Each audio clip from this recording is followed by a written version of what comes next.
My name is Praise Okach. I'll be facilitating and moderating this event with my colleague, Brenda Ugu. I am delighted to welcome you to this important webinar in celebration of the World Intellectual Property Day. It is important to note that this webinar is a joint collaboration of Africa International Trade and Commerce Research, International Trade and Research Center, Intellectual Property Society of Nigeria, and Tech Hive Advisory. I also welcome our partners to today's event. As we progress, I'll be outlining the housekeeping rules. Please ensure you mute your mics. Use the question and answer button to drop any question you may have in the course of this discussion. You may also raise your hand using the reaction button if you would like to speak. Today's session is being recorded and we may have any technical questions, please reach out directly to the moderators via the chat function. It is on this premise that I welcome the Executive Director, Africa International Trade and Commerce Research, in the person of Mr. Sand Mbakalu, for his opening remark.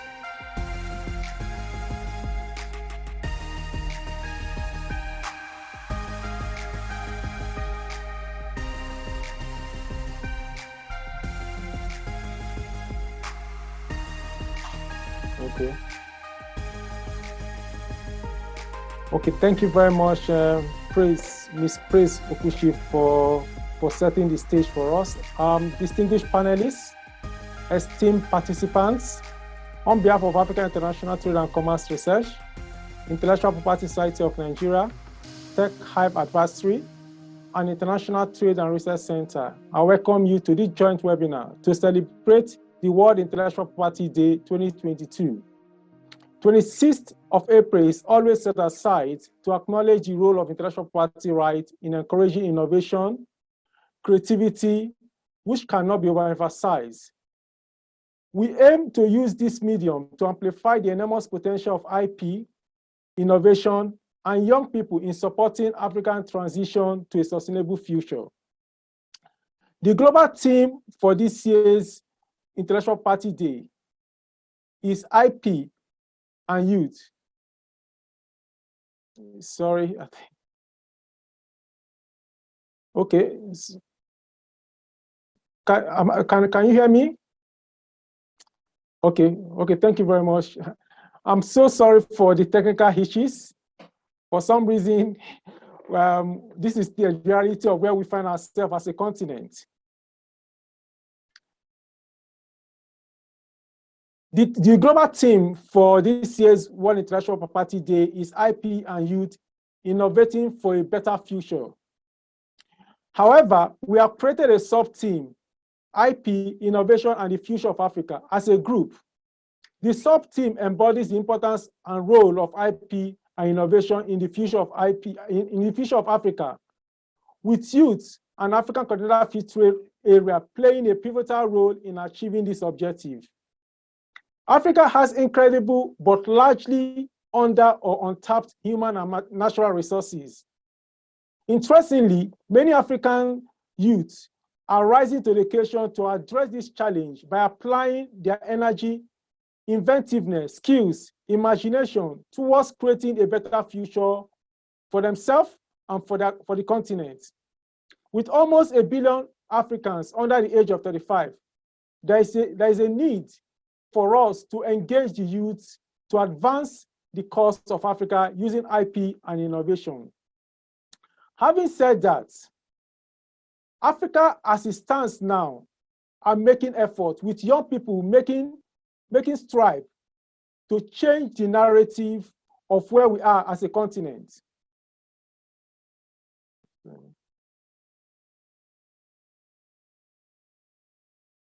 Sorry. To change where we are as a continent, with the tech industry largely dominated by young people, writing history by changing things for themselves.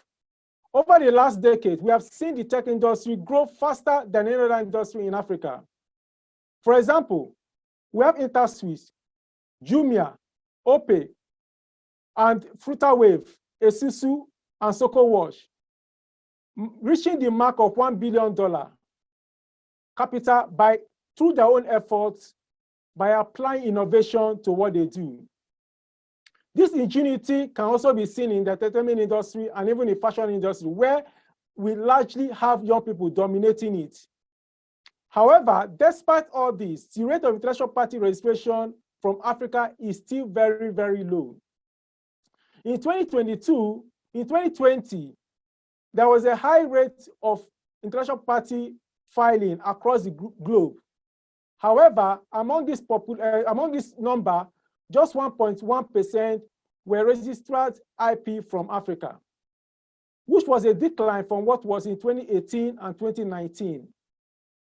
2018, we have 1.3%, and in 2019, we have 4%. But in 2020, 1.1%. What must have been the cause of this? We are gathering today to mark the World Intellectual Property Day, but we are zeroing in on what Africa can do to increase the total number of registered IP from Africa. Ladies and gentlemen, I want to especially thank you once again for coming together for us to have this discussion, because when we discuss, we can be able to chart a course and agree or disagree on issues. When we can have discussion about issues that affect us, we might not find a solution to it. I want to thank all the panel, the partners for agreeing to organize this event. And special thanks for the speakers for spending time to share their knowledge and expertise with us today. We therefore look forward to a stimulating, informative, and impactful discourse today, where we'll generate key points that will support African future through IP. Thank you very much. Thank you for listening to me. Thank you.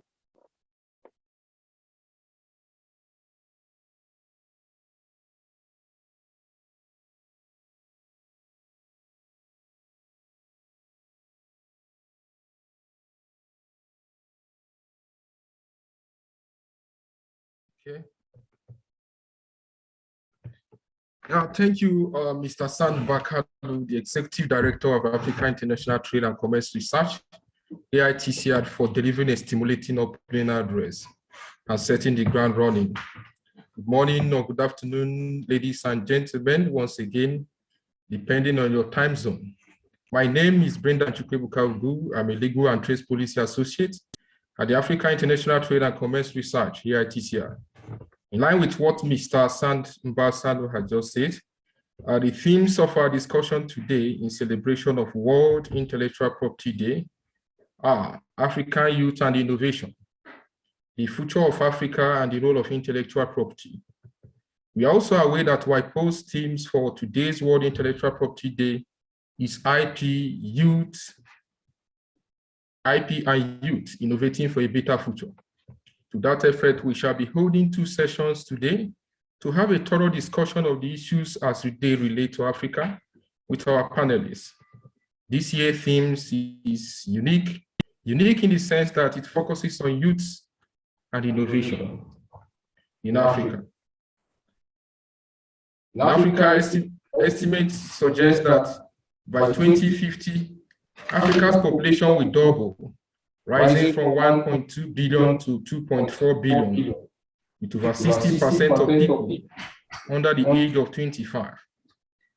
The youth segment is innovative, they are energetic and creative. Today's event therefore presents us with the opportunity to learn from our panelists about the role that intellectual property right plays in fostering innovation and creativity. Our discussion today is indeed strategic, important, and timely. And we have our panelists today, experts from international, regional, private, and public sectors. For the sake of time, each presenter, today we have 10 minutes to make presentation. We also have questions and answer session. At the end of each presenter's presentation, we'll read out questions aloud from the presenters to the presenters and also allow participants to ask questions as the time permits. At this juncture, may I introduce AfCFTA, who is our first speaker for today's event. AfCFTA is a Harvard and Kanugi Mellon University trained public policy and management expert with over 17 years of experience in policy formulation and analysis. He's currently the country director of Course International, a research and advocacy public policy think tank, working in the area of consumer education and awareness, competition policy, law, trade and development, governance and economic regulation, all in a bid to attain to sustainable development goals. Additionally, AfCFTA has undertaken numerous studies on competition policy and law, trade and development, city government, and public-private partnership. For these events, AfCFTA will be addressing us on creating more opportunities for youth through competitive advocacy policies. What are the current realities and how do we make it better and comprehensive? Mr. AfCFTA, the floor is yours. Thank you.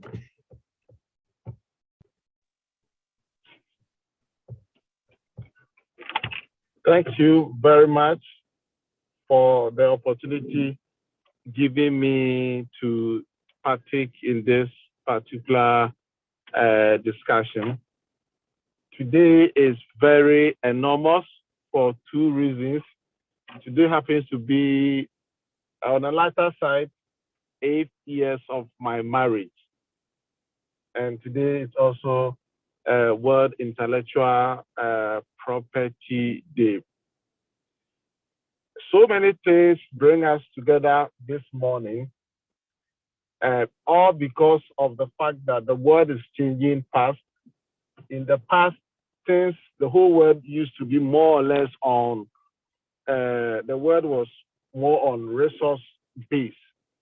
But the past 20, 30 years has seen the explosion of technology.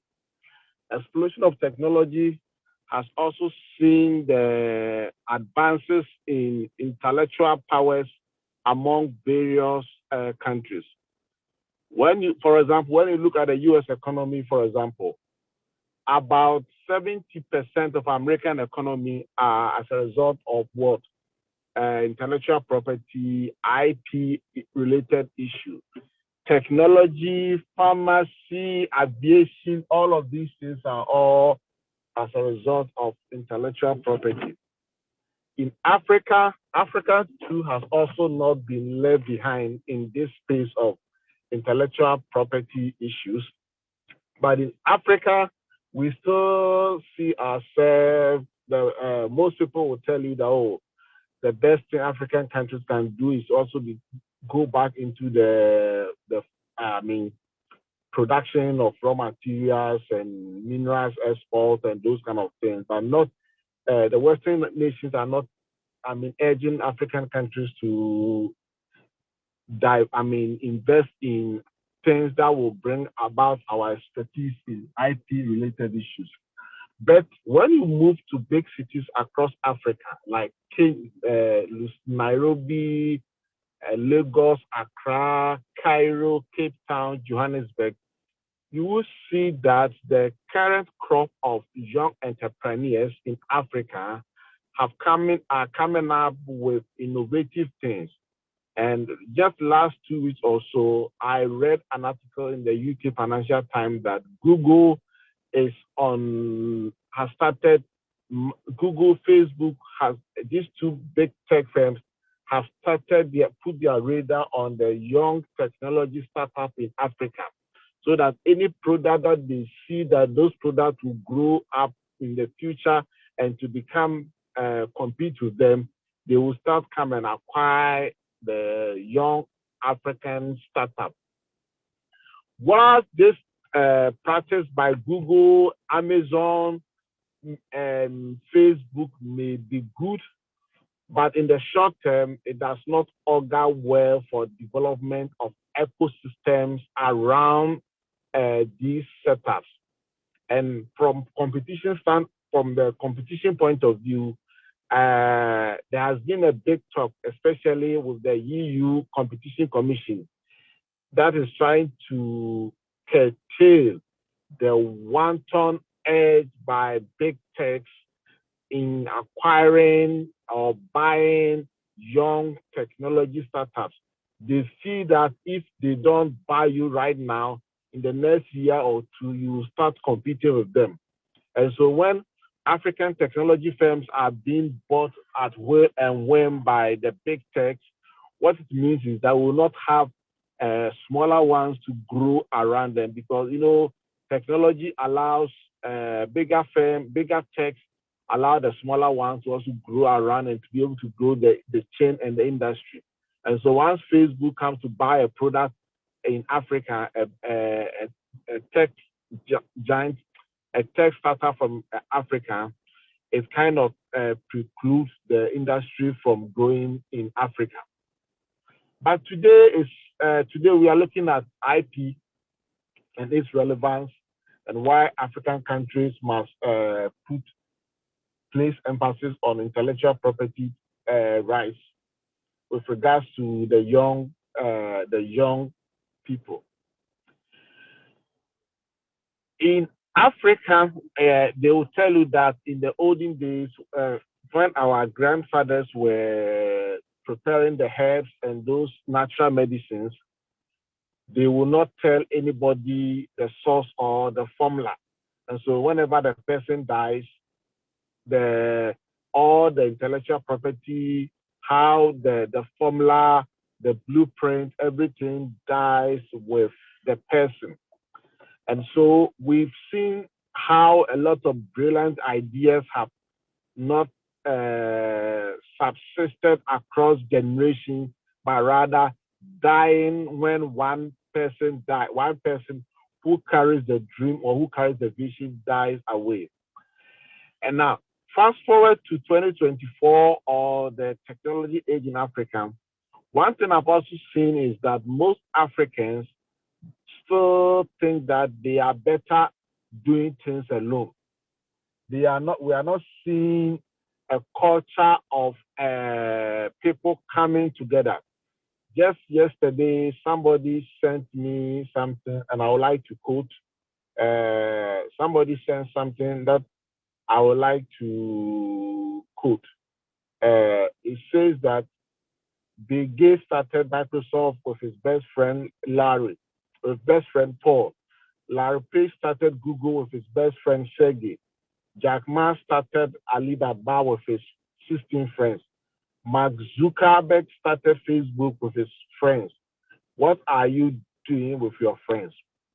And so naturally or historically, we've seen that African entrepreneurs are not interested. I mean, they don't have the appetite when it comes to forming a company or bringing experts on board so that they can harness the synergy and be able to grow faster. And because of this, we are not able to see diversity in, we are not seeing how businesses are growing, because we compare with how firms quickly grow in Europe and America as soon as they are set up, all because the firms are able to help rope in brilliant guys, and then they are able to get the best of ideas, weather the storm. Somebody may come from the finance, you may have the technical mind. Somebody may come from the Wall Street, come with the financial backing or the venture capital backing. Somebody who comes in may also come with what we call marketing strategy. Another person comes with management strategy. And my dad used to tell me that it is better to be a 1% shareholder in a $1 billion company than to be 100% owner in a $10,000 company. So I think this thing is very, very important for African entrepreneurs to do that. And once you are able to form a group or a partnership, somebody may come with an idea. Let's try to patent our idea. The data shows that Africa still records less than 2% of the total IP registration, which is very, very, very bad. And I think that at the various country level, this thing is not big of a talk. Government even in Ghana, if you want to register your patent or whatever that you want to do, that the process is not too clear. You need to get a lawyer to do that, and lawyers are charging so much. And you know, in Africa, people are scared of using lawyers because when you go to a lawyer, you know that the lawyer is coming to take all of your money. And so the processes that have, I mean, what I say that the entry barriers that the regulators or the systems have put in place that restrict or that does not encourage people to have the appetite to register their intellectual property. I think that also is one of the reasons why a lot of ideas are not being patented. And then the very time you see that a firm in Silicon Valley or in Shanghai or in Berlin or in Delhi or Mumbai runs away with the idea and then makes it big, and then you go around and you do a TikTok video and say that, look, I started this project and then somebody has taken the thing from me. But you know, the law is what it is. The law is say that what is your right, what is your intellectual property right? Did you do the processes? So that is before I take my seat, I want to address the key issue that I was tasked by this presentation: how competitive advocacy can be used to improve upon IP. You know, intellectual property is a big issue when it comes to competition law. Competition law recognizes the need for businesses and enterprises to have their intellectual property rights patented. That is why when a firm invests a lot of money into a new product and the product is giving the IP or trademark protection, what it means is that that firm is protected by the state to ensure that the firm is able to recoup his investment. And the thing is that if let's take for example the pharmaceutical sector. A firm can spend, let's say, can involve in 10 projects, 10 separate projects to develop drugs. Out of the 10 separate projects, maybe one project is to find a cure for cancer. Another project is to find a cure for malaria. Another project is to find this. And when you look at the history of the innovation, you realize that especially with the pharmaceutical sector, out of the 10 drug development, only one or two might be successful. And so once such a product becomes successful, the firm must be allowed, given the opportunity to be able to recoup the investment that they made in the lost or failed drug development. And so we cannot say that, look, this drug is so expensive. That is why when you go to the pharmacy shop and you are looking to buy a drug like, let's say, the branded drug, the original manufacturer drugs, those drugs are quite expensive compared to the generic, all because those firms like Pfizer, ASK, AstraZeneca, and the rest, these firms spend a lot of resources, and so they need to be protected from intellectual property rights violations. And thank you so much. Thank you so much, AfCFTA. I know you have a lot of input to make with respect to the topic assigned to you. So I've made a lot of insightful contributions.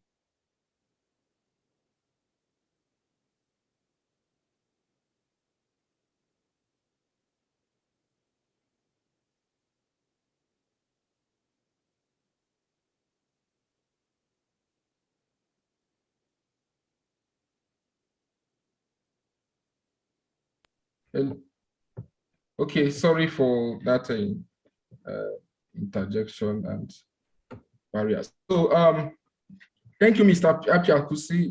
You have made a lot of points, and I was also following your presentation. It was indeed very insightful. You have opened our eyes to numerous opportunities in the field of intellectual property as related to young people in Africa, especially in the area of pharmaceutical industry, health and other sectors of the economy, and also how big tech companies such as Amazon, Google, they are taking the lead with respect to technology, and the creating opportunities for young people in the area of intellectual property is not enough. There's need for partnership and synergy with experts. He also noted that the regulatory environment is also a barrier to intellectual property in Africa. There's need for formalization of intellectual property and young people's engagement. So it is only those that are aware of opportunity that can take advantage of it. And with what you have opened our eyes to, we believe that our participants will take advantage of what you have said to go ahead and register their invention or their product. With this, we move on over to the next speaker for this program. I'll be introducing the next presenter. The next presenter for this program is Obiasika. The name Obiasika is a household name in the entertainment industry due to his involvement in the growth of Nigerian music industry and his significant role as one of the judges of the Nigerian Idol Season 7. Obiasika doubles as chairman of Dragon and Africa and co-founder of the Africa Soft Power Project. As a soft power advocate, he focuses on the possibilities that the creative and cultural industries offer for Nigeria, Africa, and the global Black diaspora. Obiasika founded Dragon Africa, a strategic communication agency and event and conference producer. He's also the co-founder of Social Media Week Lagos, one of the largest new media and technology conferences in Africa. Obiasika has spent decades promoting and enabling opportunities in Nigeria and beyond in the area of technology, sports, media, and entertainment industry. Obiasika was educated at Eton College, University of Warwick, and the Nigerian Law School. For this event, Obiasika will be addressing us on protecting IP rights for the entertainment industry that is largely dominated by youth. The question is, what should we be considering to ensure the industry adequately benefit from the IP system? Mr. Obiasika, the floor is yours. You're welcome once again. Thank you. Thank you very much. First of all, thanks a lot for the invitation, and thank you for having me. It's a pleasure to join you. I'm just going to share some thoughts. I'm not really making a formal presentation. Obviously, I've spent a lot of time working in the industries and in sports and digital. There's something I think I should share with you. This seems to be mainly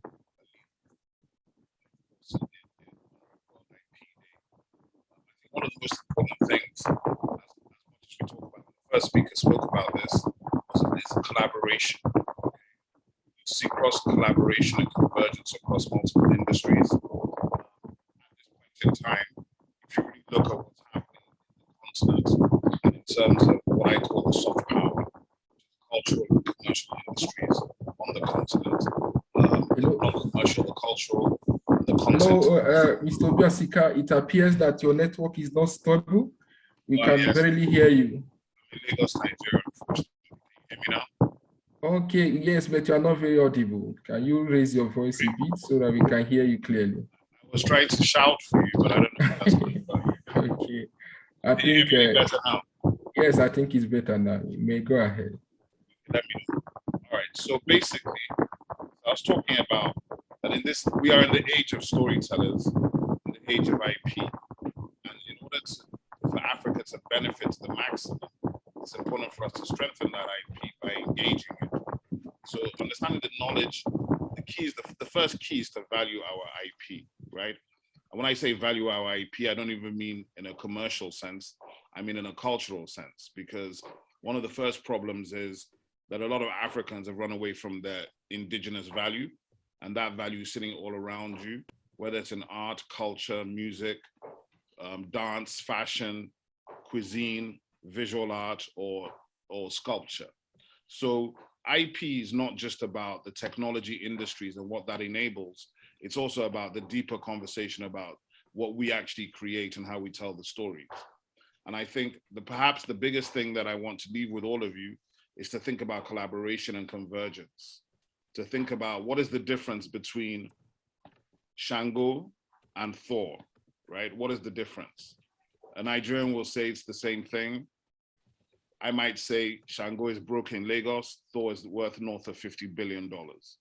And that is basically a short line, one line example of how not to handle your IP, okay? We have to stop running from our inherent value and embrace it. And when we embrace our inherent value and work with those platforms, we shouldn't also run away from technology, and we don't have to run from big tech. We can use the built platforms, work with smart lawyers and smart teams, and bring our content to the world, okay? Because right now, this game of sitting and playing victim does not pay us.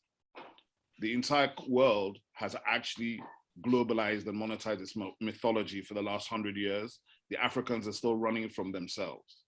So at what point in time do you wake up and realize that the Orisha are 10 times more powerful than the X-Men, but the Orisha are buried somewhere in Western Nigerian mythology? The X-Men are worth $100 billion in 2022. So who's gonna bell the cat? When do we wake up? When do we understand the value of what we hold in our indigenous cultures? Whether it's, I happen to be Igbo. If you're Igbo, you know about Uli script, you know about NCBD, you know about these things. What have we done with our indigenous value? So the truth of the matter is, for me, we have refused to touch our indigenous value, which is by far the richest thing we have. And we keep doing this sort of what I call the white gaze. You're looking at the rest of the world, but you don't seem to understand that the rest of the world is making money from its own indigenous value. So when we understand who we are, then we can collaborate properly to tell our stories. That is why our stories are not traveling, because we're not dealing with the true stories. So our true stories, which are held orally for millennia, are still yet to be translated into the new platforms, right? And at the time, but one of the best things that is the best opportunity for us is at this time, as the world is moving from Web 2.0 to Web 3.0, and the NFT phenomenon, which actually gives a very, very new way of ownership and digital certification, which gives continuous benefits for creators. So I'm certainly very much involved in that space. I'm involved in launching a platform for Black and Africa content called Motherland, which will be launching later this year. And this is all about enabling creators and giving them the platforms to engage the future. The future of the world and the future of, and the last 20 years has been driven by the storytellers. Some would say the original storytellers are in Africa, but for some reason, African nations and African elites have ignored the storytellers. So we continue to walk past ourselves and not deal with the actual knowledge that lies within us. So I think this is about searching the beam light internally and extracting the value that already sits here. We are sitting on trillions of dollars, but if you can't recognize it, you can't exploit it. Now, the second thing about exploiting it is you have to work smart, right? So we need to have a situation where the creators, the storytellers, the artists are able to work with lawyers, accountants, business development people who can work with them to frame what they have and bring it to the world in new ways. Yeah? Somebody explained NFTs to me in a very interesting way as an African. I mean, I like to be very upfront about this. Like, I believe that everything on this planet came from us, that everything that we see today manifesting through technology is just an extension of something that we already created. So he was talking about masquerades. And if you're familiar with masquerades and you're Nigerian or you're African, you know, the masquerade is the spirit guide. And I was talking about performance and how the masquerade performs and provides a guide between the living and the dead. And he was using this to describe the NFT when we talk about an interactive NFT. So the NFT, what is an interactive NFT? It's something between the living and the dead. It's in a different realm. There's movement, there's dance, right? There's art, so there's convergence. That convergence is what we've been doing as masquerading for millennia, but now we have technology that enables us to do it in the metaverse. The question is, and the beautiful thing about it is in 2022, we have coders, developers, programmers who are African, who are Black, who are not afraid of technology, who are therefore able to work with us to bring our stories, bring our talents, bring our content to the metaverse and even to Web 2.0 and to real events. So for me, the real conversation is not about how important is our IP. If we look at the biggest IP economies in the world, I think America is at least 50% an IP economy. I think California is one of the biggest economies in the world, not just as a state in America, but in the world.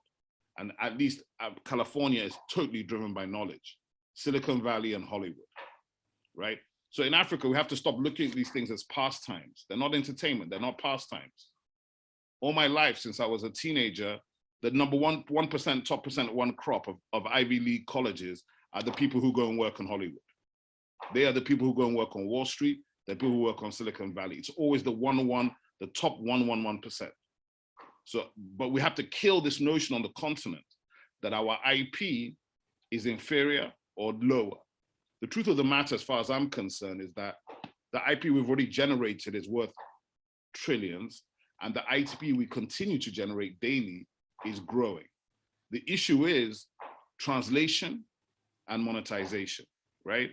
Now, in order to monetize, that's about distribution and scale, and that's about being smart in terms of the partnerships you do with technology platforms and how you engage in the platform economy. But I think that any nation that is serious about development, any African nation, all you have to look at is, look at Afrobeats culture and how it's globalizing. Nobody gave us any money. Nobody gave us any access. It is actually the disruption of technology that allowed us to produce this phenomenon. Because if it was based on the old systems, nobody called Wizkid or Davido can get access to a record label in New York that will believe that he can get an audience, okay? But because of the global diaspora of Africans, because of that global connectivity in our culture, in our DNA, connected by music, dance, fashion, and culture, we are seeing Afrobeats culture globalizing at an incredible rate. What we want to see, though, is the 1 billion people who follow Nigerian and African soft power. Wouldn't it be wonderful if we were creating products, commodities, and retail items for them to buy, touch, and hold? So that merchandise, that's the output from the IP, right? That product, those stories, those biopics, plays, merchandise, toys. These are the things that built companies like Disney. These are the things that are building the biggest companies in the world. And Africa needs to stop being a side story and understand in Africa ourselves, African nations, African governments, that our story is the main story. The biggest value Nigeria has is the Nigerian. The biggest value any African nation has is its citizens. It's not its oil and gas. It's not the golden minerals. It's the people. And what is the number one expression of the people is the IP. So for me, that is the primary conversation. It goes beyond law, into policy, into governance, and into how you actually have a world view of who you are and what you're doing. Because then, I think when you see that happening, then you will know that why is it that we're sitting here in 2022, the single biggest investment into African IP that I can recall in my lifetime is by Disney for Beyonce's Black is King, which is in essence an Afrobeats project. But there isn't an African alive who could get that budget for that project. It took one of our cousins who happens to be African-American to enable that to happen. So it's all about how do we increase our leverage? How do we increase our ability, show our marketplaces, and build the value that connects ourselves? We already built that value that connects us, but enable for anybody who's not one of us to see it, you have to be able to have that conversation. So I think the conversation for me is a bit more nuanced. I think we can keep it theoretical, but I'm in the field, we're practical. We're trying to see how do we get our stories told? How do we get our projects made? And the only way you can do that is by delving deep into our IP, whether it's ancient or modern, whether it's futuristic with the Afrofuturism movement. We are generating, the one thing that social media has done is to unlock those African storytellers. And you see them every day. They're on Instagram, they're on YouTube, they're on Facebook, they're on Twitter. So that voice share is being heard. That heat map is growing globally. If you go back 20 years ago, for those who are old enough to remember, you couldn't see it like this. It wasn't like this. We didn't have the voice share. We didn't have the amount of connectivity. We were not part of that global conversation the same way we are in 2022. And we were not agenda setting. We were generally waiting to be told what was happening and reacting to it. I think the difference of the period we're in now is that we have the programmers, we have the technology knowledge. Wow.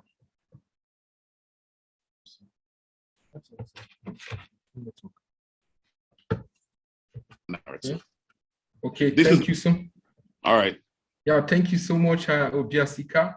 Wow, that's very interesting. What a wonderful expository presentation. We have learned a lot from you today. We understand that the music we listen to and even the movies we watch are products of someone's talent and creativity. And if we do not register our product in order to gain legal protection, we lose ownership of them. According to you, we should think about collaboration and partnership. We should value what we have in our indigenous value. There is need for us to also understand that where we are, that we are where we are so that we can tell our true story. And there is need for us to work with accountants, lawyers to help us formalize our values. To you, we are endowed, sitting on millions of dollars. If we cannot recognize it, indeed, we cannot exploit it.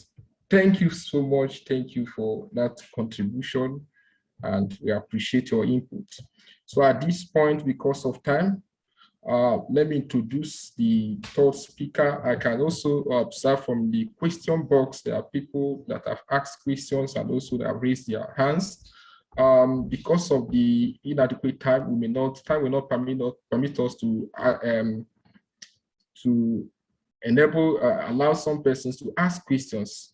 So we have a separate question and answer session where you'll be permitted to ask questions. So may I introduce Dr. Uchenna, the next speaker, who will hold on the A or the wind for the next 10 minutes. Who is Dr. Uchenna? Dr. Uchenna Felicia Uku is an intellectual property and development lawyer based in Canada. Dr. Uku works as a consultant for the United Nations Economic Commission for Africa, UNECA, and is a lecturer and postdoctoral researcher. Dr. Uchu has a wide range of expertise on issues involving patents, plant variety protection, plant breeders' rights, data protection, ICT laws, and regional IP treaties in developing countries. Uche's research and teaching focuses on international intellectual property protection and development issues.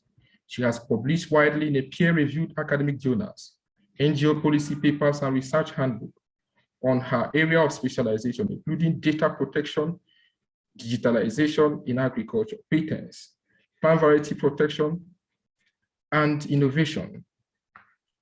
Ms. Dr. Uche Ugu will be presenting a topic on redefining innovation to include SMEs and informal sectors. What are the possibilities under the WTA TRIPS agreement for Nigeria and African youths? Dr. Uche, you have the floor. Thank you. Thank you very much, Brendan. Thank you, everyone, AITCR, for inviting me and for the opportunity to speak with all of us. I hope you can all hear me. Yes, please go ahead. Okay. We can hear you. Let me share my screen. I'd like to share the slides.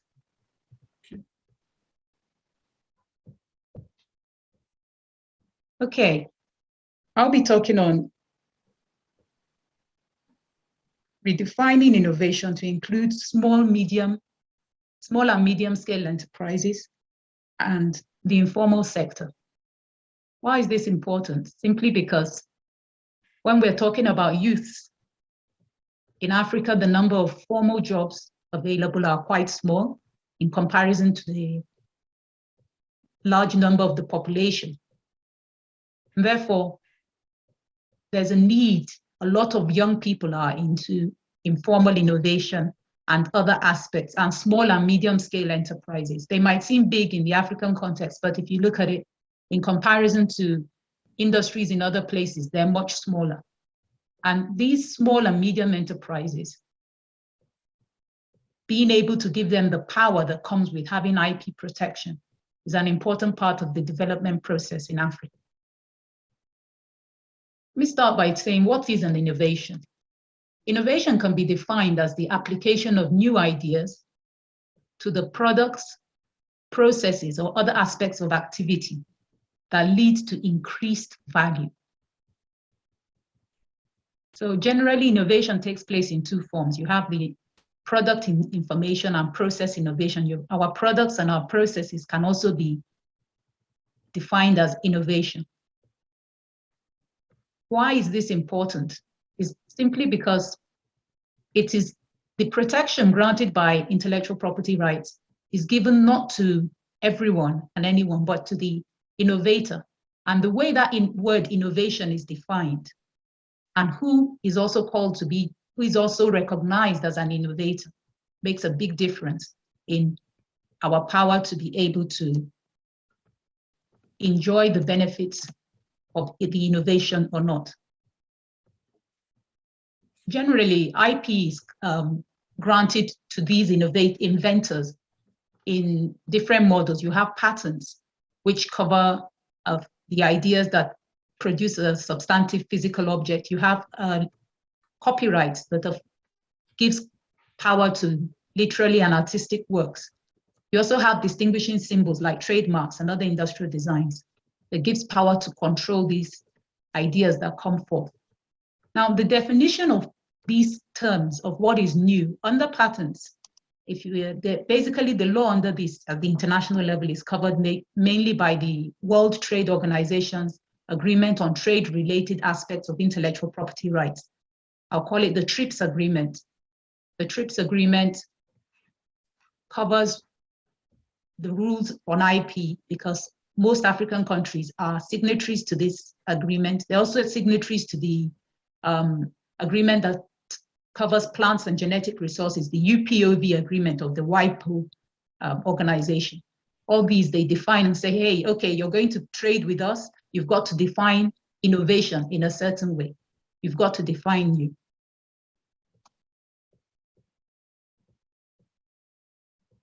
Going back to Article 27, we find that an innovation is considered to be protectable when it is novel, non-obvious, requiring an inventive step, and it is useful. These words, what is new, what is novel, what is non-obvious, what is an inventive step, and what makes it useful? These are issues that can make a difference. Going to the slides, I decided to, where is the share? But yeah, I can't see the slides. Okay.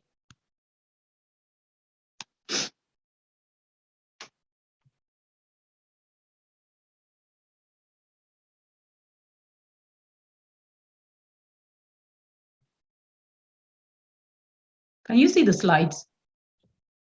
Yes, hello. Yeah, I can't see it anyway. We can only see the first page. Okay. On the slide. So you, or maybe someone could help me over there to move to the second page. Okay. Okay. Proceed. We will do that. Okay.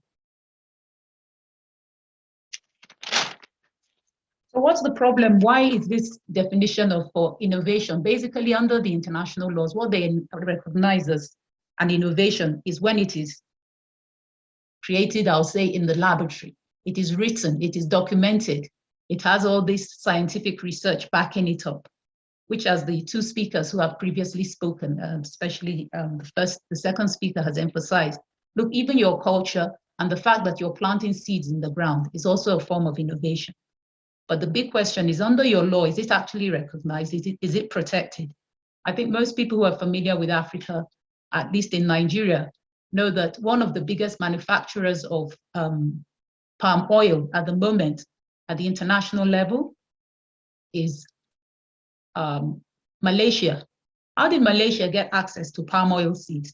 They came to Nigeria, discovered the seeds, took it back to their country, took it through some tests, saw its usefulness, patented it, and now have become one of the largest manufacturers and exporters of the product.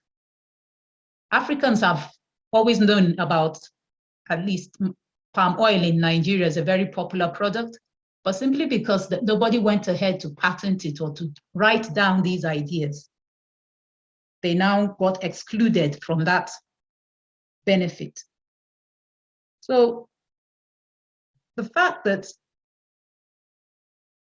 we continue to see things differently has caused that. If you look at the second slide, There's formal and informal innovation. What is defined as innovation, usually under the international laws, it's stuff that is, as I said, based on scientific development. You can put it in the lab. It also supports monopolistic protection. It's like, oh, okay, we give you the power because you, the individual or the company, has discovered this innovation.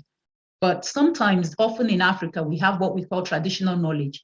It's held maybe by a group, not necessarily an individual, a group within a community. A specific, the Benin people were known for casting bronze irons in the past. But that wouldn't be recognized as a form of IP because it's group held. They'll say, no, that is common knowledge. It's not new, it's not innovative. It's often transformed by documentation.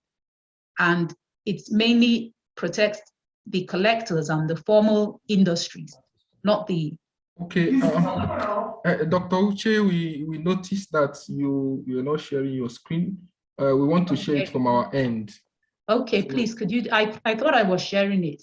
Okay, so... Let me try it again, you share. Okay. If you could share it from your end, I'll be glad for you to help me there. Okay, stop sharing so that we can share it from our Okay, end. let me stop sharing. All right, thank you. Thank you. Could you share it from your end, please? Yes, okay. Okay. Thank you very much. You may go on. Yeah. All right. So for the, as I said, for the informal, the formal sector, you have all this type of stuff recognized as innovation. But in Africa, it's also for plant variety protections. They require the plants to be genetically uniform, stable varieties. For African, a lot of the agricultural products in Africa are not necessarily genetically uniform. They have a lot of variation in the plants. So these might not actually qualify as being protectable as plant varieties under these formal IP laws, under international law. But that doesn't mean that Africans are not innovating. As the former speakers have emphasized, we have traditional knowledge, we have biodiversity, we have a lot of varieties. But how do we translate this from just being the ideas to being something to which we have added value and which can benefit society and which we can also benefit from? I'll say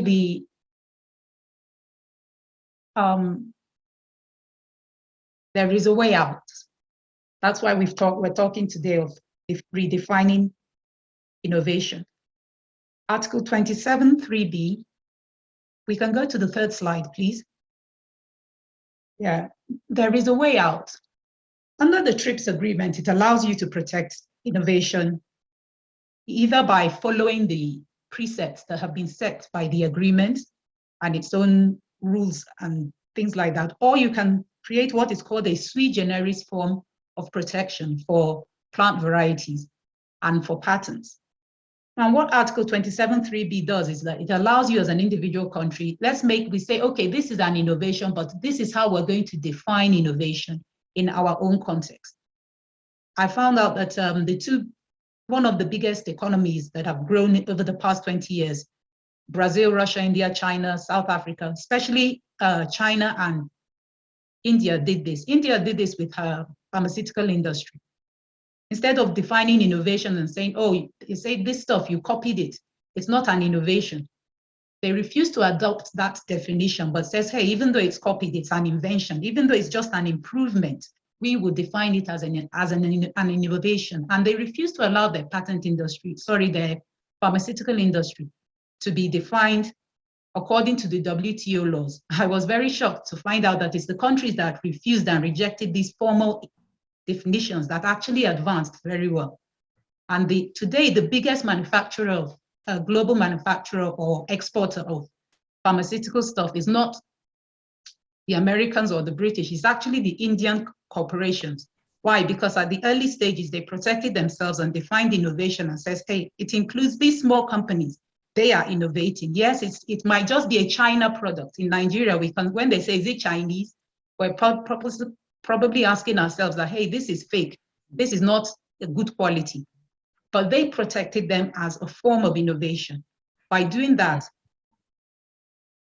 we are able to move forward. We are able to connect the small industries that are making improvements.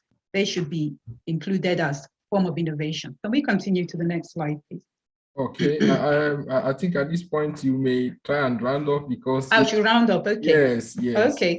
You can move on to the last towards the last slide. Then okay. I wasn't able to use it. Okay. Okay. What we need is to define innovation to include informal inventions, improvements, collective knowledge. Oral traditional knowledge is not formally protected under IP systems. Usually they have to provide another provision for innovation and stuff like that. But there are provisions under Article 27 that allows us to say, hey, go and redefine innovation according to your own ways. Most countries feel intimidated. They're not ready to do that. In the first slide, I showed an unhappy picture where IP was standing in the middle. We just look at us, the first slide, IP was standing in the middle, keeping out saying, hey, you can't come in African products because you don't align to this definition of innovation. But in the last slide, after we've gone through that process, can we go back to the last slide? Okay. Yes. Okay. We see that an alternative definition of IP, of innovation, allows your agricultural products, your seed, your plant and genetic technology to become a form of innovation that is able to bring financial gain, both to the smaller enterprises and to the country as a whole. And it's very important to harness for the youth. China did that, India did that, Africa should also do that. Thank you. Okay, thank you so much for such a wonderful presentation coming from Dr. Uche Ugu. What an impactful one. I know you had a lot to say, but because of the time, we have limited time. You'll never be able to do justice to all that you have, but we still give you that opportunity during the question and answer session. I understand that knowledge is power and information is liberating. I feel so much informed. I feel liberated learning from Uche, who has taken us on redefining innovation to include SMEs and the informal sector and the possibilities under the WTO TRIPS agreement for Nigeria and African youth. So at this juncture, I will be introducing the next speaker, the last but not the least, Davison Oturu. Davison Oturu is a partner at the firms of Alex, a full-service law firm with offices in Nigeria and Ghana. Heads is media, telecommunication, technology, and intellectual property practice groups. Is a member of American Bar Association, International Section, the International Bar Association, the Chartered Management Institute, UK, and so many other international organizations. He has been ranked by Legal 500, Who is Who Legal, Chambers and Partners, IP Stars, and the World Trade Mark Review 1000 as the leading IP and technology practitioner. He serves as an advisor to several organizations, including tech-enabled startups and mentors, entrepreneurs, and founders on regulatory compliance, IP and startup-related issues. He has an LLM from the University of Cumbria and an MBA from Queen's Mary University of London. He also has several certifications in intellectual property, data protection, fintech, and cybersecurity. For this event, we'll be taking us through on the topic, improving framework conditions to ease the registration of patents in Nigeria. The questions that should be bothering us is what is the current condition of patents registration system in Nigeria? What can be done to improve it? Is it the cost or the awareness problem? Davison, you have the floor. Thank you so much, everybody. Yes. As you can see, I am not Davison. My name is Miss Inumidu Bayeroju. I am from ALEX Partners. I'm an IP lawyer, and Mr. Oturu sends his regards. He's unavoidably absent, but I hope I can do justice to the topic. And thank you for inviting us to this webinar. I'd like to also thank the other speakers. Everything that we've heard today has been very insightful, and I hope that we can create a culture and an environment that is aware of our rights, our IP rights, and we can improve education, IP education around Nigeria and Africa. So my topic for today is improving framework conditions to ease registration of patents in Nigeria. And why this is important is because studies have shown that IP rights have strong linkages to the improvement of the economy. And studies have also illustrated that infringement of those IP rights could lead to a negative effect on the economy, like less jobs and money not being generated in the economy.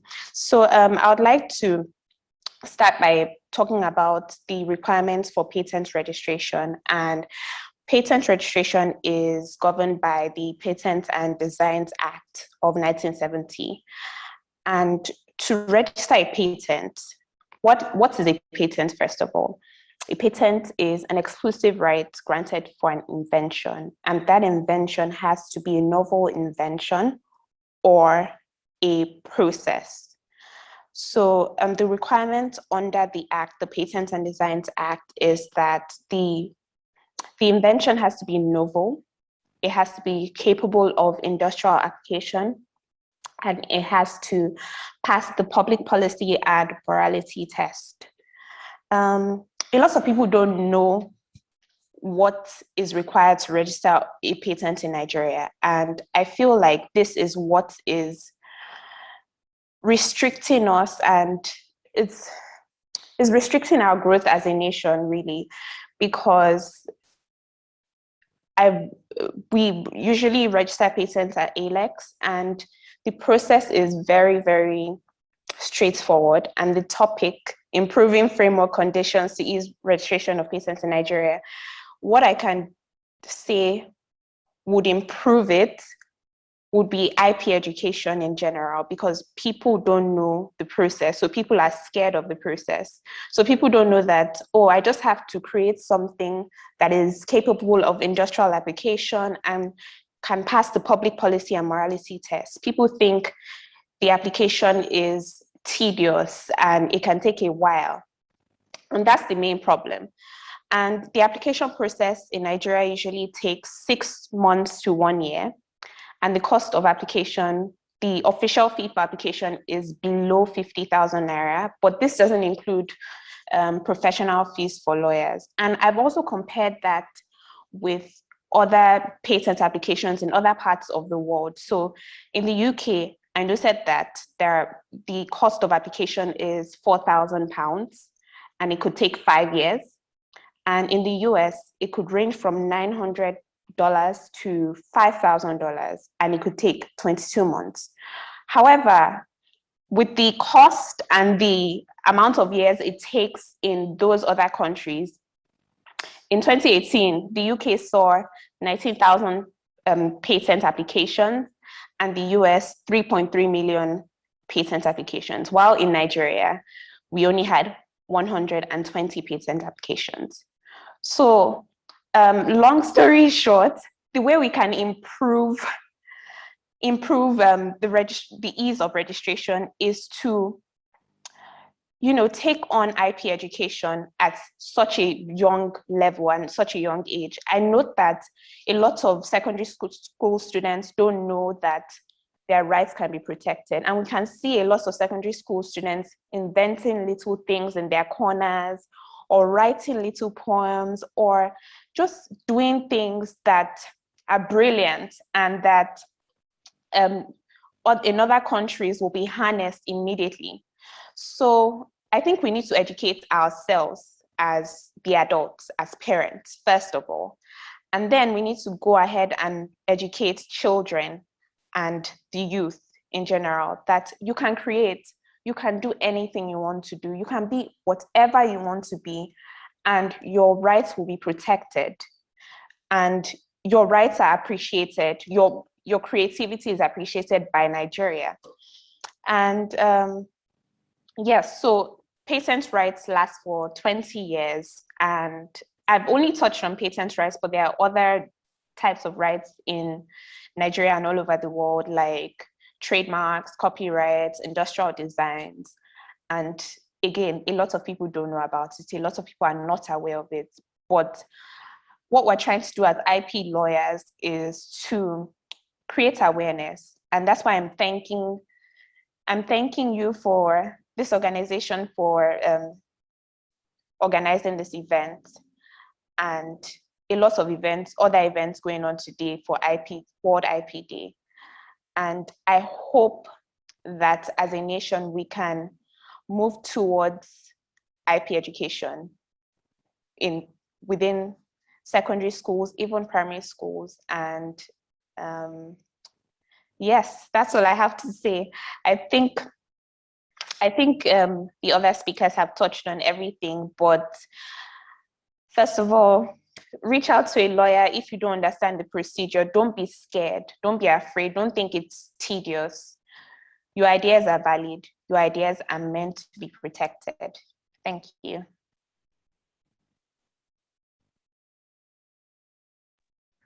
Thank you.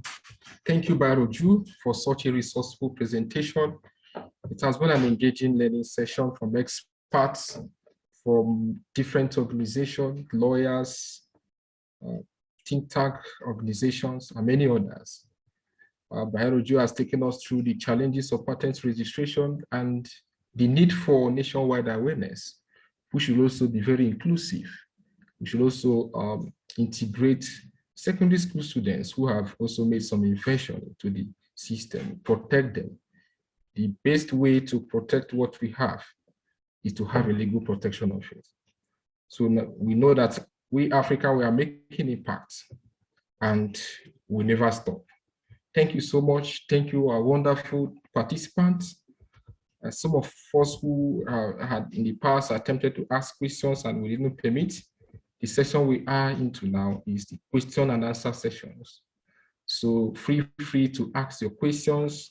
If you want to speak, you use the raise hand button. I will recognize you and grant your audience. You feel free to also drop your question in the chat box. And to our dear panelists, also get ready to address the questions as it relates to the topic you have presented. Thank you. So this is the time for question and answer quick session. Let me check through the question box. Feel free to raise your hand and ask questions. Okay. And if you're muted, once you raise your hand, if you're muted, and you have the floor.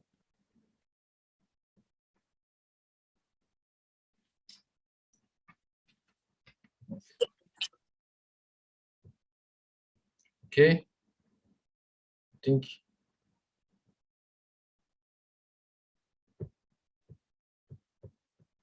let me go through the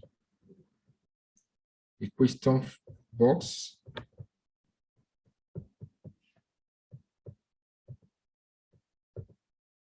Okay, dear participants, feel free to ask your questions. This is the time for question and answer session. It's time for you to learn more about IP and innovation. Yes, someone has said about the lack of enforcement is a big factor that limits inventors from benefiting from their inventions.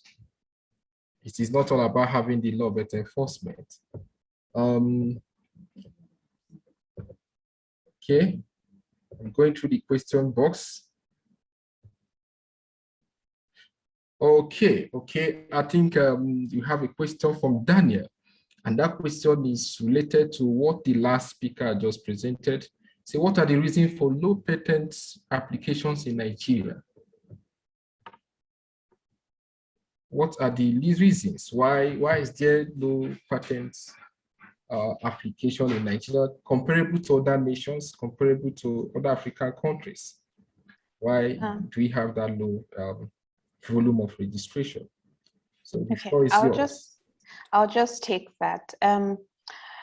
This by no means that we're not inventing things in Nigeria, and there are no inventions in Nigeria. like someone wrote in a chat box, it could be due to lack of enforcement in Nigeria. So people think, if I register this, if I file this patent application, would it be enforced? Would someone steal my innovation, my creation? Or if I expose what I've created, would it be stolen by someone? But I would like to assure everyone that you can't let the fear of the unknown stop you from registering your patent and filing a patent application. And it's also because of lack of education, as well, as I've pointed out. So people don't even know that they can be protected. They don't know their IP rights. They don't know that you can register a trademark or you can register like a slogan. They don't know anything. So I think the main issue is education and just making people aware of what their rights are and assuring them that their rights are enforceable. And yes, education, lack of knowledge, really. I would like to add to what the last speaker just said. Indeed, that idea that it would be protected is a very big factor. I think another thing is that people don't see what they're doing as an innovation. They might see it, oh, this is just a plant that we've been planting in the back of our yard and using to cure malaria. And they've never thought that they could take it further. But that's why I said it's important to broaden the view of what is an innovation, what's an invention. Even the plant variety can be protected. It has some utility. There is, even if it's just an improvement of what was done before, it can still be protected as a form of IP. And doing that is very important, to look beyond the national lines, to look at the international level. Because what happens where people make money from IP is not even on the national level, it's at the international level. And without that type of registration, you'll not be able to take it out there to other countries who have the money to tap into your idea. And there are definitely people who are ready to pay for it. Thank you for such wonderful input coming from our presenters. That's very important. We have a question for Mr. Obiasika.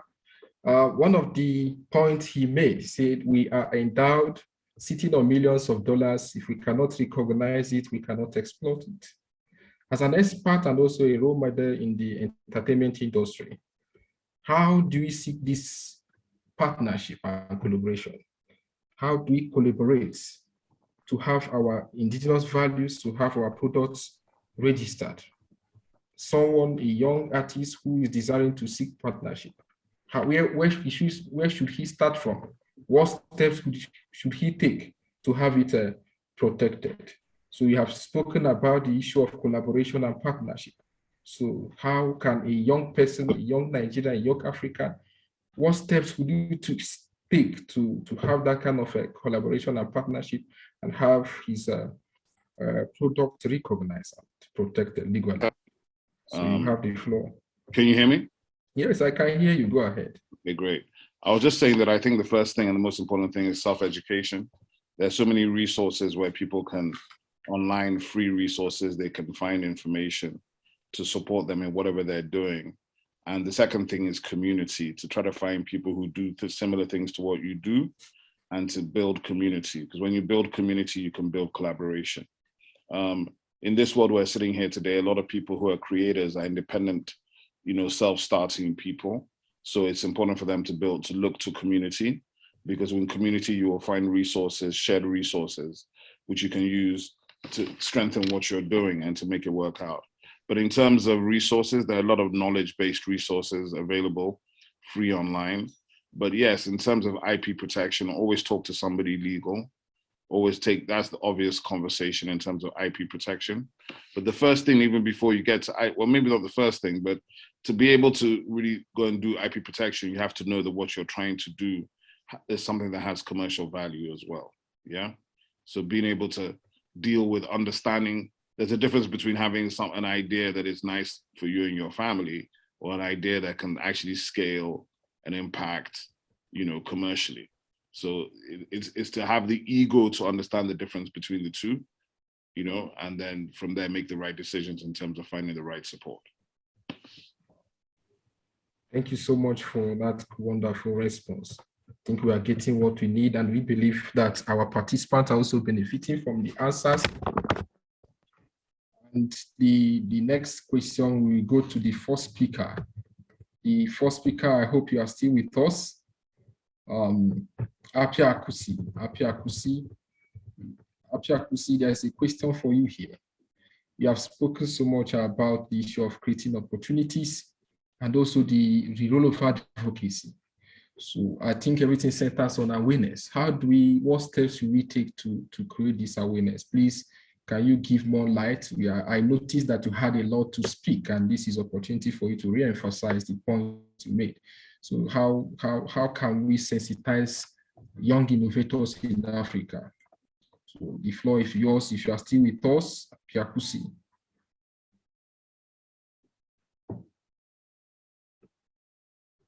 Mr. Piakusi, we are waiting for your response. Thank you. It appears that, okay.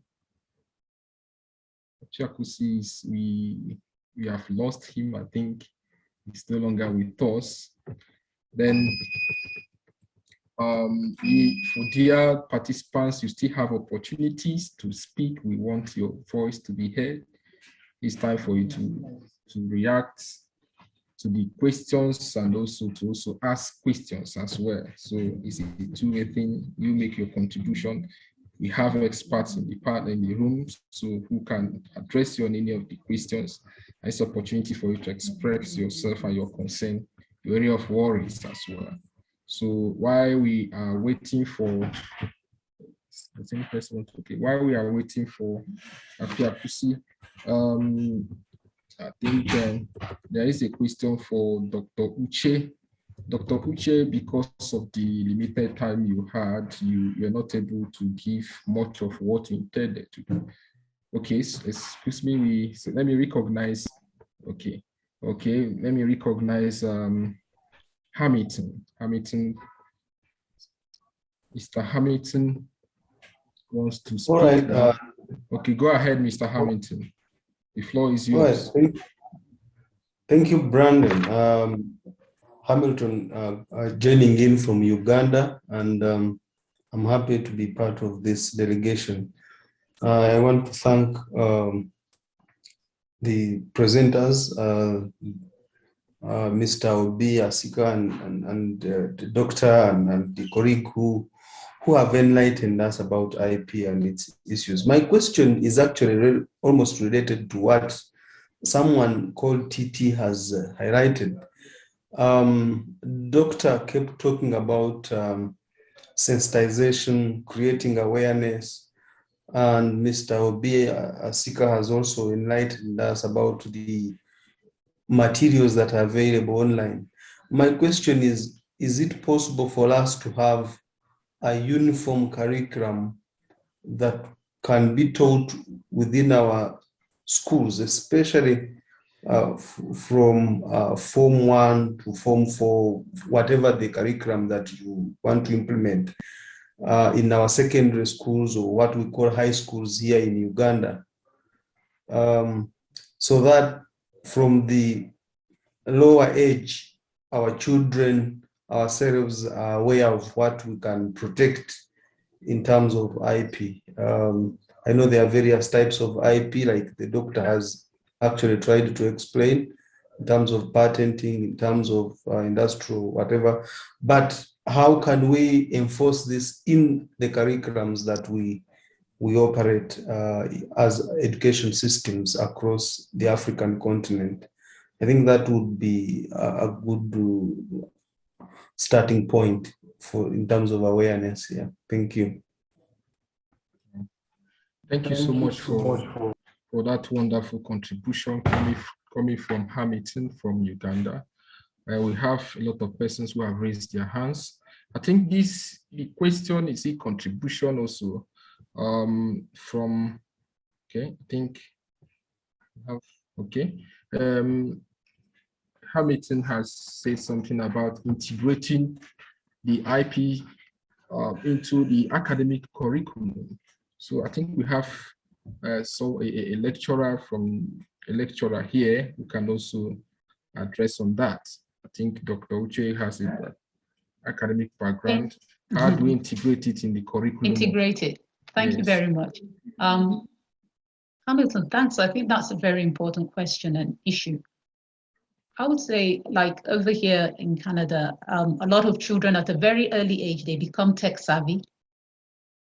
Not necessarily because there's a course called technical innovation, but they are exposed from grade 1 to computers, to online stuff. If you see a 5-year-old here, the way they know how to use all these computers and the rest, they have a lot of exposure. I think the big difference, even if you teach it just as a topic in the class, what happens is we have the swallow and vomit style. That's what I call it in African education.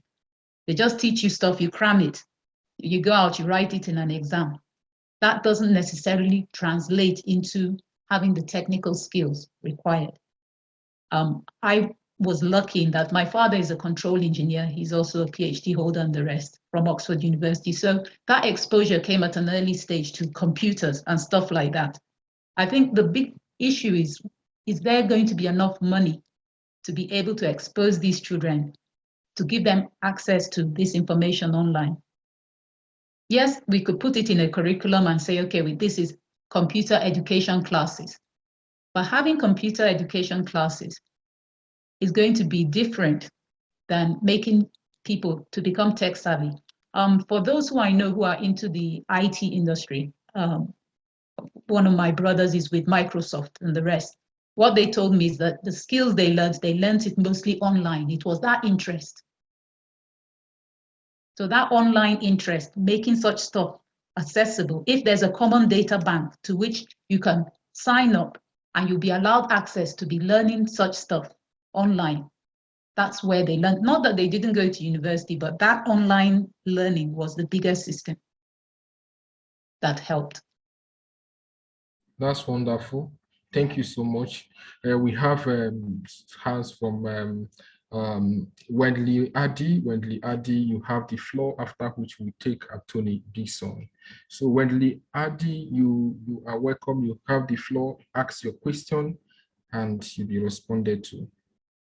Thank you. Thank you very much. I appreciate the topic being discussed. My question to the panelists, how do we get, for example, in developed countries, the government work with institutions on ideas?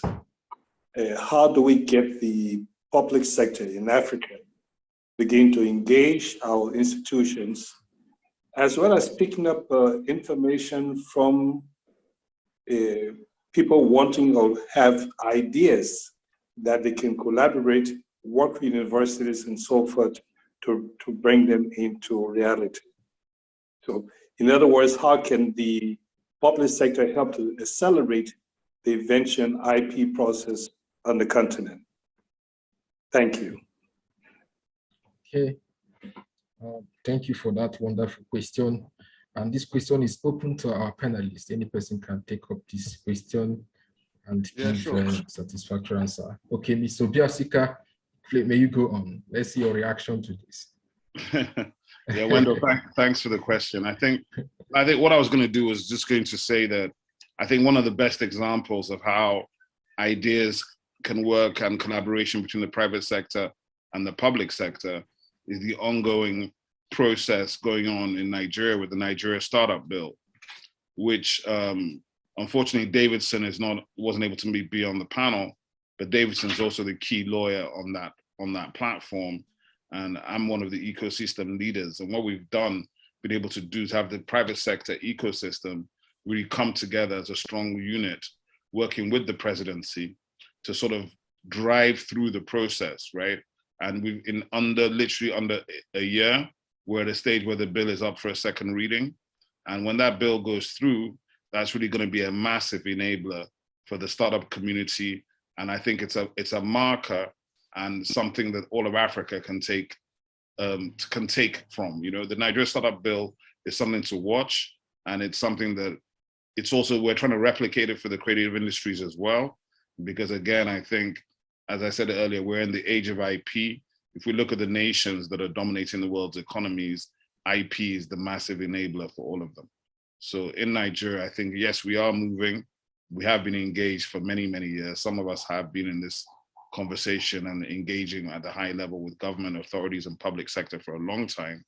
But sometimes you lack the leverage because your sector doesn't have the big players yet. You know, we don't yet. It's just now you're beginning to see the Flutter Waves and all these guys. In the past, we just have to lean on the foreign platforms that are in our marketplace. But hopefully as we go forward, one of the things we really need to think about as well is smart legislation to protect domestic platforms and domestic companies to enable them to grow. This is why companies like Facebook are not dominant in India and China. But meanwhile, we have already made YouTube completely dominant in Africa and in Nigeria, Facebook as well. No disrespect to the big platforms, but big tech is a friend and an enemy. So you just have to understand how you navigate.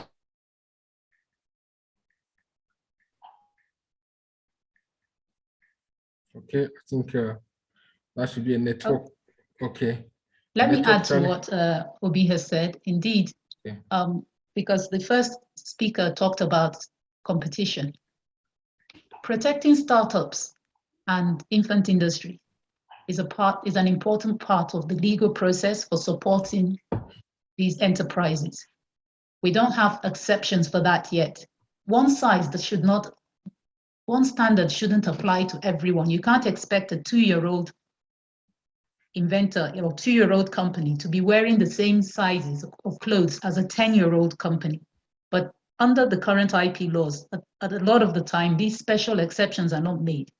But this is what countries, as I said, like China, the BRICS economies that I studied specially, Brazil, Russia, India, China, and South Africa, did, is that they protected these infant industries and says, yes, IP is protected, but these guys are allowed to do this and that allowed them to grow.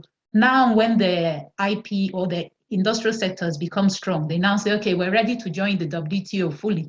We're ready, come and apply it to us, because they know they can now benefit from it. So those exceptions are very important in advancing. Public-private partnerships are also being worked on by the African Union.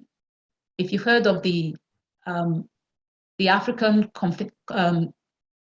Free Trade Agreement that has been put in place, it's working on advancing a Bill of Rights that will be adopted not for the public sector, but for the private sector to say, okay, these are the things we need in order for us to move forward. Support us on this, and governments, we will support you on that. Public-private partnerships can be a very good tool in also advancing this. Thank you so much for that wonderful input. I'm very much glad that some of our presenters are also taking initiative to redefine the economy. Especially, we had Obiasika who said that Nigeria, they are working towards having a startup act. That has worked so well in Tunisia, and I believe that it will also work in Nigeria. And Uche has also spoken about Bill of Rights. Wow, that would be wonderful. I can't wait for us to have it in Africa. So we have someone who has raised his hand. We have Anthony from AITCR. Mr. Anthony, the floor is yours. Okay, thank you very much for this opportunity. I have a question for Mr. B. And I think it's based on his submission. First of all, he said the biggest value Nigeria has is Nigeria. So we're so much blessed. And then he also went further to say that social media has been very loud. We've used social media to tell our stories, our African stories. Okay, I want to ask, I think that was 2018 or thereabouts, there was a bill in the National Assembly on regulating social media.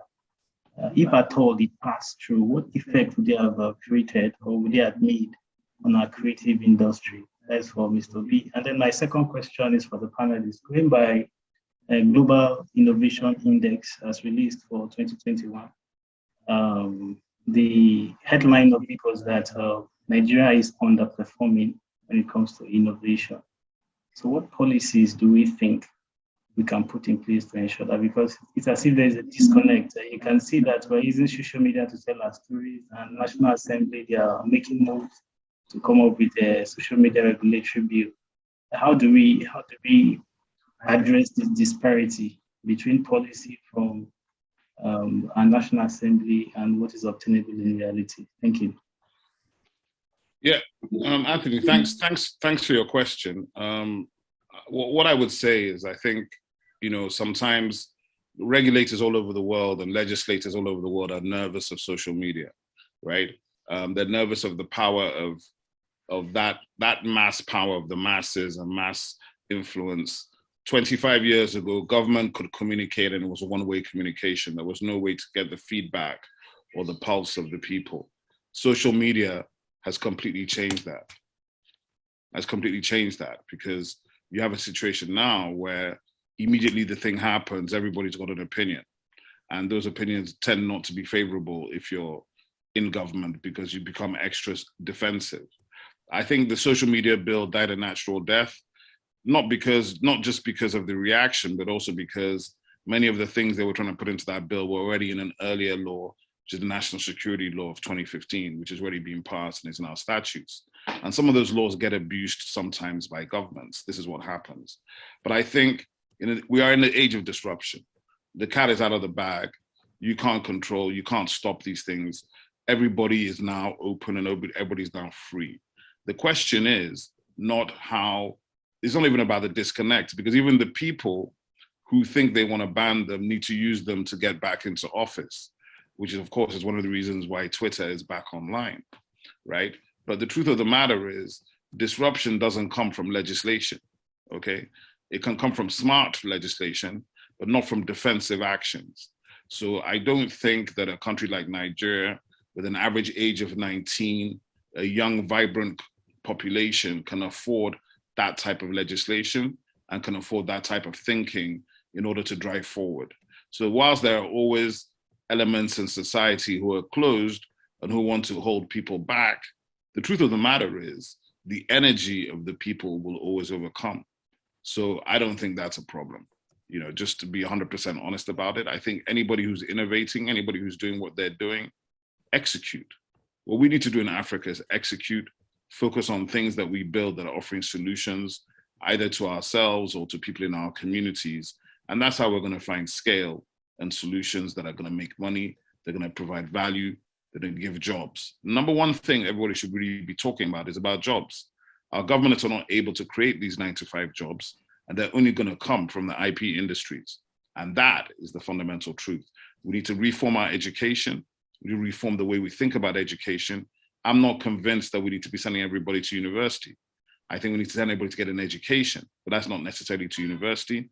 And that literally can be virtual, it can be online, it can be on your mobile, on your tablet. We just need to give people the digital skills.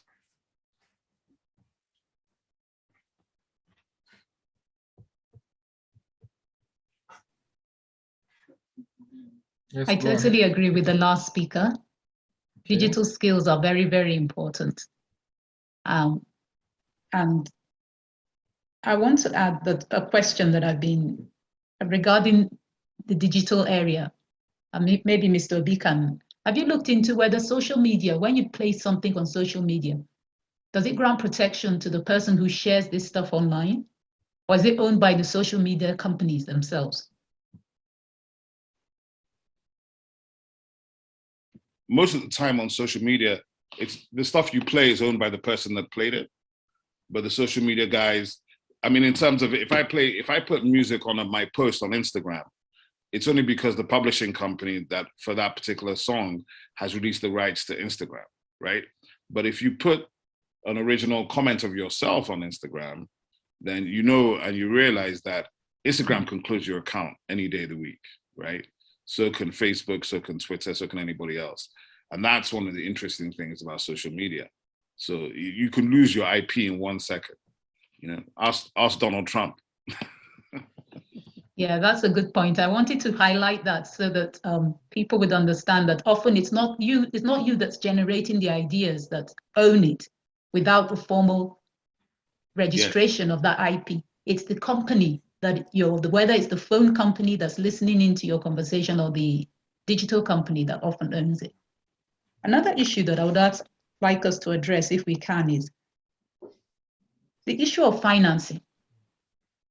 My research have found that a lot of the companies in Africa say that they can't get the money needed to start these innovative processes or to do it on a larger scale. Are there any systems we have in place that will be able to, or what policies can we adopt to be able to advance access to financing for the companies? Is that for me? Thank you. It's open to everyone. I think that's for everyone, not just you. We're you. not overburdening you. Sorry about that. Oh, no, I think the NSB is about all that stuff as well. I think access to finance is the biggest problem for everybody on the continent. You know, whether it's through the various programs that they have in Nigeria, the BOI, you know, the Central Bank Creative Industry Fund. There's some of these things, but at the end of the day, the Nexim funds. I had a panel on an event we held last year called Africa Soft Power. We had the CEO of I think it was AfCFTA, and he was talking about the $500 million fund for Nigerian creatives. And I said to him, you know, that sounds wonderful, it sounds great, but do we have to bring our grandmothers from the grave to get the collateral, to get the access to the money? Because the problem in Africa is that these big funds, we all hear about them, but do they ever reach the practitioners at the grassroots level? Are they able to access? What are the terms of access? And I think that's where a lot of the advocacy needs to be focused on, because there are a lot of funds, but whether those funds are accessible by true SMEs is a different question. Okay, that's very nice. That's a good presentation. We have someone who has raised his hand, Mr. Sandubakalu. Please, Mr. Sandubakalu, you have the floor. Okay, just to respond, as a matter of fact, I've learned so much. And I've also been inspired by every presentation I've been made. I believe this is the time for IP to drive business.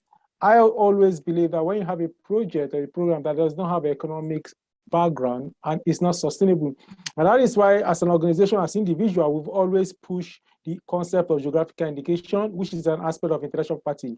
Now, in response to Uche's and Dr. Uche's question, access to funds. Yeah, why we have challenge of having a formal system of accessing funds, like going to the bank, like every other person, I believe we might not be able to get it, but at the same time, we can use the informal sector. So now we use an average entrepreneur in Africa or in Nigeria must have self-character. What do I mean by that? Your immediate family must believe that you can be worthy of investing in. We know the Igbo apprenticeship skill. Why a boss sets off his apprentice set him up is because he believes that this guy can manage a fund. When an entrepreneur have an inspiration, he doesn't have self-integrity, then there's a challenge. Informally, he might not be able to generate funds, his family might not be able to invest into him, the crowdfunding firm will not be able to invest in him. As a matter of fact, I will give an example. My secondary school platform, someone had an idea, he didn't have money, he didn't have one kobo. As in kobo is in naira. He didn't have one kobo, he didn't have 1 cent. But he came with this idea.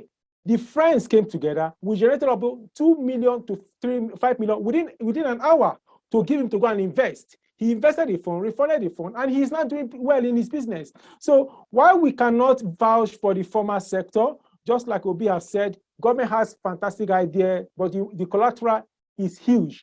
Why is the collateral huge? Because we don't even know who we are. An average Nigeria, in the UK, I live in PO5.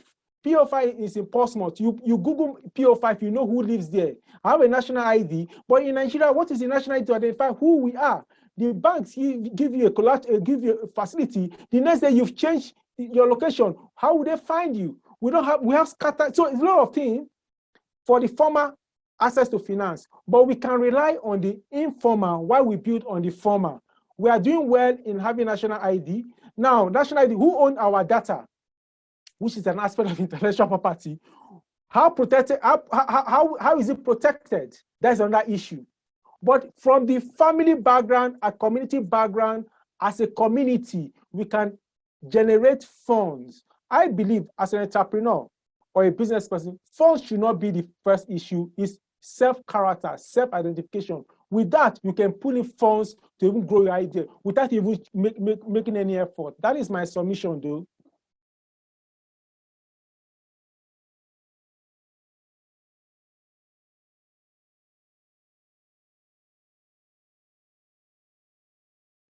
Thank you, Mr. Sanu Bakalo, for that insightful contribution. We have limited time because we have 2 sessions today, and the time is almost nearing to the next session. So please, I would advise you to still hang on while I invite my colleague, Rita Chinda, for her to make her comment and also tell us the next step to take.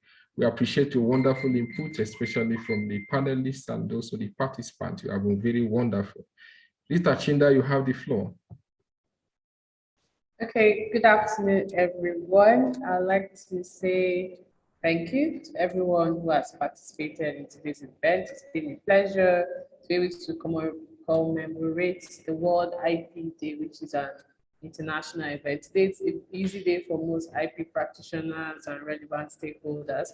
And the theme for this year is basically on IP and youth towards a better future. And like our speakers have highlighted so far, we have to look inwards in terms of focusing on our sense of culture, more IP advocacy, setting our own IP standards in Nigeria and also in Africa. There's the AfCFTA agreement, which is conversations are still ongoing. We're looking forward to that. We also have to, do a lot more in building our community and reaching out to other people. So I also want to thank our sponsors and collaborators and partners, AITCR, ITRC, Tech Hub Advisory, IPSN for making this event a success, and to our participants who stayed with us from the beginning of the event up until this moment. I want to say thank you.